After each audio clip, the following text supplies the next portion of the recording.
사무엘하 6장 1절에서 11절입니다. 다윗이 다시 이스라엘에서 정병 3만 명을 징집하여서 그들을 모두 이끌고 유다의 바알라로 올라갔다.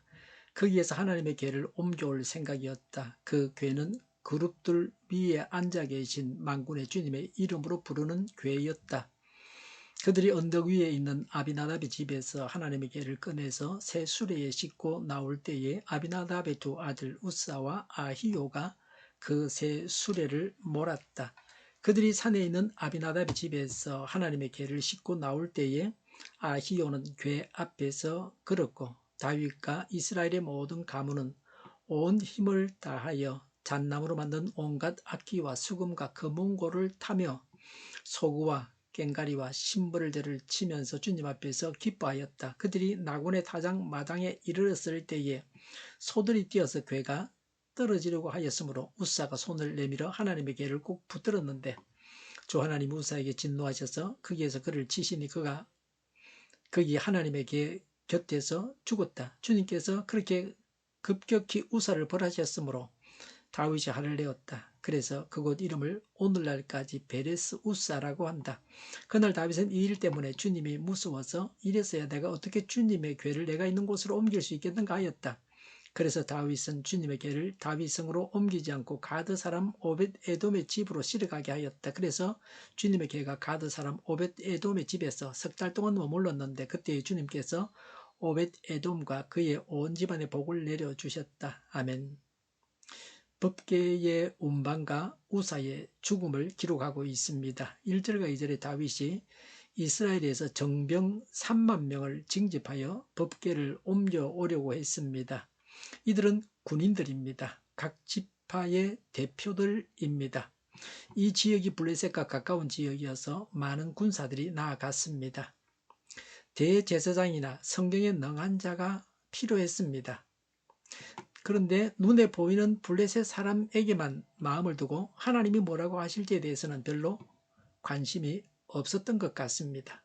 나름대로 애를 많이 쓰고 그렇게 노력을 하는데도 불구하고 하나님의 관점에서는 문제가 있었습니다.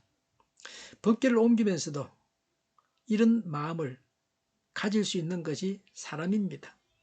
하나님보다 사람에게만 집중했습니다. 다윗은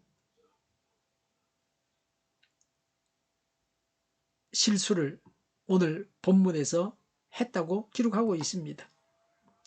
법궤를 옮기기 위해서 중요한 준비를 하지 않았습니다. 이것이 문제입니다. 성경을 연구하고 성경은 뭐라고 말씀하시는지를 알아야 합니다.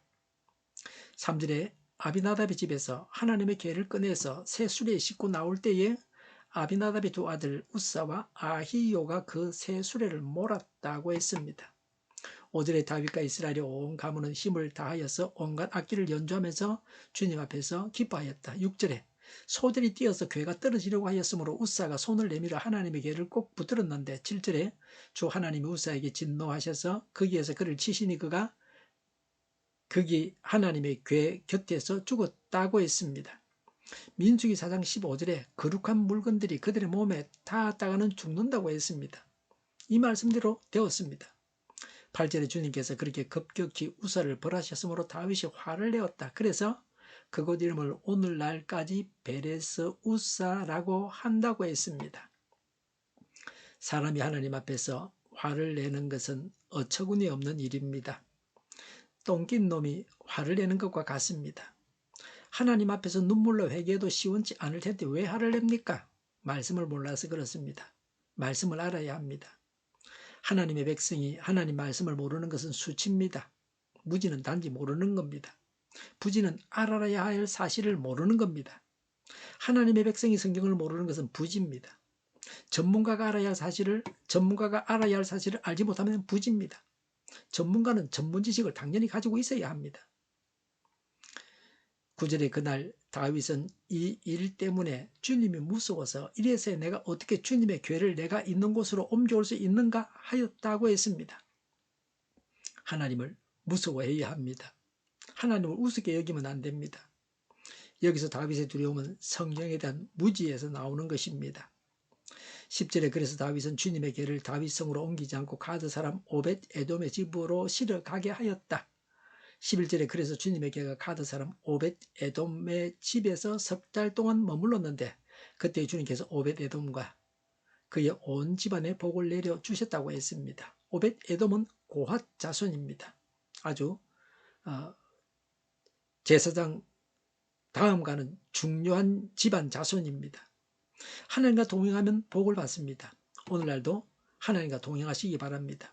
오늘도 하나님과 동행하시기 바랍니다. 하나님 말씀을 연구하면 무엇이 문제인지 알 수 있습니다.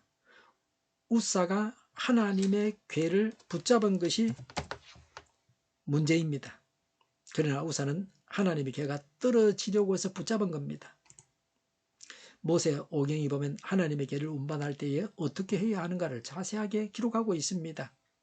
모세와 함께 이스라엘 백성들은 하나님의 궤를 만들고 모세와 이스라엘 백성들은 하나님의 궤를 만들고 그 궤를 가지고 광야 40년 동안 행군을 하고 가나안 땅에 정착했습니다.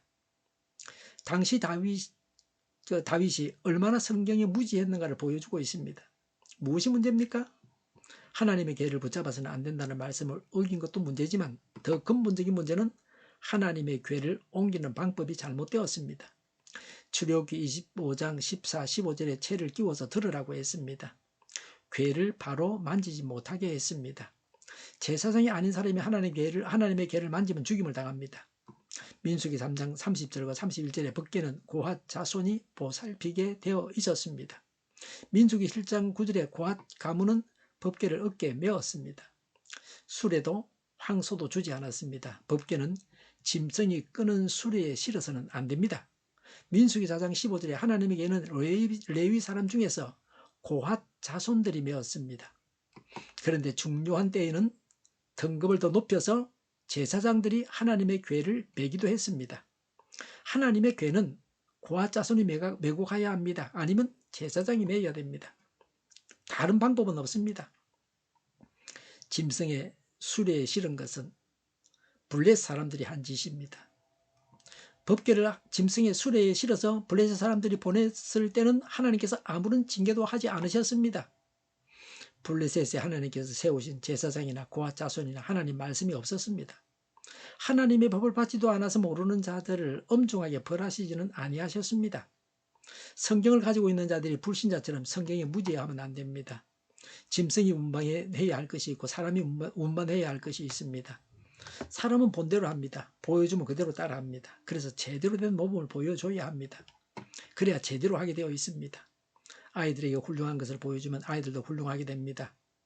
잘못된 모범을 보이는 자가 되지 않도록 해야 합니다. 잘못된 모범이 다른 사람을 잘못된 길로 인도합니다.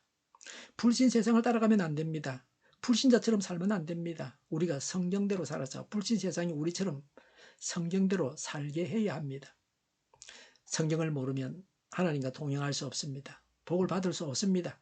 왕이 될 자격도 없습니다. 성경을 모르면 예수님도 못 믿습니다. 밥 안 먹고는 못 사는 것과 같습니다. 성경이 심령의 밥입니다. 성경 연구가 얼마나 중요한지 모릅니다. 성경을 면밀하게 연구해야 합니다. 읽고 연구하고 해야 합니다. 하나님은 성경을 연구하지 않는 자에게 왜 성경 보지 않느냐? 성경 좀 보고 나서 그 일을 하라고 그렇게 말씀하지 아니하십니다. 실패를 통해서 배우게 하십니다. 그래서 늘 성경을 가까이 해야 합니다. 실패하지 않으려면 성경을 읽고 공부하고 연구하고 암송하고 묵상해야 됩니다. 성경은 어느 것 빼놓고 하지 말고 전부를 다 읽어야 됩니다. 설교도 마찬가지입니다. 선택의 기로에서 성경은 뭐라고 말씀하시는 나를 살펴야 성경은 뭐라고 말씀하시느냐를 살펴야 합니다. 불신 세상 사람들이 반성경적으로 살아가면 그들처럼 살아서는 안 됩니다. 기도하겠습니다. 말씀을 읽고 공부하고 암송하겠습니다. 말씀의 사람이 되겠습니다. 말씀대로 살아가겠습니다. 정의가 강물처럼 흘러가게 하여 주시옵소서. 교회가 분열되지 않고 하나가 되게 하여 주시옵소서. 교회가 한 목소리를 내게 하옵소서. 전쟁이 그치고 평화가 오게 하여 주시옵소서. 성경을 대적하는 자가 없어지게 하여 주시옵소서. 주사파와 공산당과 이적단체들과 적가통일로 나아가게 하는 자들이 없게 하옵소서. 이 땅에 다시는 전쟁이 일어나지 않게 하옵소서. 적가통일되지 않게 하옵소서. 자유민주국가로 전쟁에는 평화롭게 통일을 이루게 하옵소서. 하나님을 대적하는 법과 있어서는 안 될 법을 만들지 않게 하옵소서. 이스라엘 법을 폐기하지 않게 하옵소서. 정의로운 판결이 내려지게 하옵소서. 정치적 판결하는 자들과 악한 판결하는 자들이 사라지게 하옵소서. 일하는 자들이 정당한 대우를 받게 하여 주시옵소서. 놀고 먹는 자가 없게 하여 주시옵소서. 일을 만드는 자가 아니고 일을 하는 자가 되게 하여 주시옵소서. 파업과 시비가 그치게 하옵소서. 나라를 망하게 하는 모든 주제들이 사라지게 하옵소서. 눈먼 지도자, 악한 지도자, 자기 배만 부르는 지도자가 사라지게 하옵소서. 앞을 보고 선한 것을 분별해 자르고 앞길을 제시하고 섬기는 지도자만 있게 하여 주시옵소서. 하나님께서 주신 권세로 섬기는 자가 강해지게 하옵소서. 지도자들과 이 백성들에게 선한 것을 분별하는 지혜를 주옵소서. 나아갈 길을 알게 하시고 취할 것과 버릴 것을 알고 행하여 흥하게 하옵소서. 적절한데 고칠 것을 고치게 하옵소서. 업무방해가 없게 하시고 업무에 충실하게 하옵소서. 쓰레기됨을 뒤지지 말고 성경에서 본문을 찾게 하옵소서. 기도하는 기쁨, 응답받는 기쁨, 성도들이 모여서 교제하는 기쁨, 말씀해 주는 기쁨, 예배드리는 기쁨을 누리게 하여 주시옵소서. 교회들마다 만군 운집하게 하여 주시옵소서. 저희의 간절한 간구에 응답하여 주시옵소서. 예수 이름으로 명하노니 모든 병만은 물러가고 몸의 모든 부분들 온전하게 될지어다. 신유의 기적을 베푸셔서 지금도 저희의 질병을 고쳐 주시옵소서. 병중에 있는 모든 자들을 고치시고 온전케 하여 주시옵소서. 저희와 교회와 이스라엘 민족을 불쌍히 여겨 주시옵소서. 모든 악한 것들을 제거하여 주시옵소서. 선거하는 방법에 있어서 부정이 관여하지 못하도록 온전한 방법을 사용하도록 새로워지게 하여 주시옵소서. 하나님께서 기뻐하시는 교회와 나라가 되게 하옵소서. 경제가 나아지고 경상수지와 무역수지 흑자를 유지하게 하시며 출산율이 올라가고 출산의 기쁨을 누리게 하옵소서. 가공업시들이 건강하게 하는 먹을거리가 되게 하시며 늘 맑은 공기를 마실 수 있게 하여 주시옵소서. 어려운 문제들이 해결되게 하여 주시옵소서. 청인들의 앞길 열리고 학교 영광을 누리게 하옵소서. 우리나라가 마약 청정국이 되게 하시며 국가부채, 안전부채, 가계부채, 기업부채, 각종 부채를 다 갚게 하여 주시옵소서. 흑연과 자전거비 늘 원활하게 하여 주시옵소서. 유가가 안정되게 하여 주시옵소서. 오늘도 하나님 앞에서 차고 넘치는 삶, 복된 삶을 살게 하여 주시옵소서. 감사와 찬양을 주님께 돌려드리며 예수님의 이름으로 기도하옵나이다. 아멘.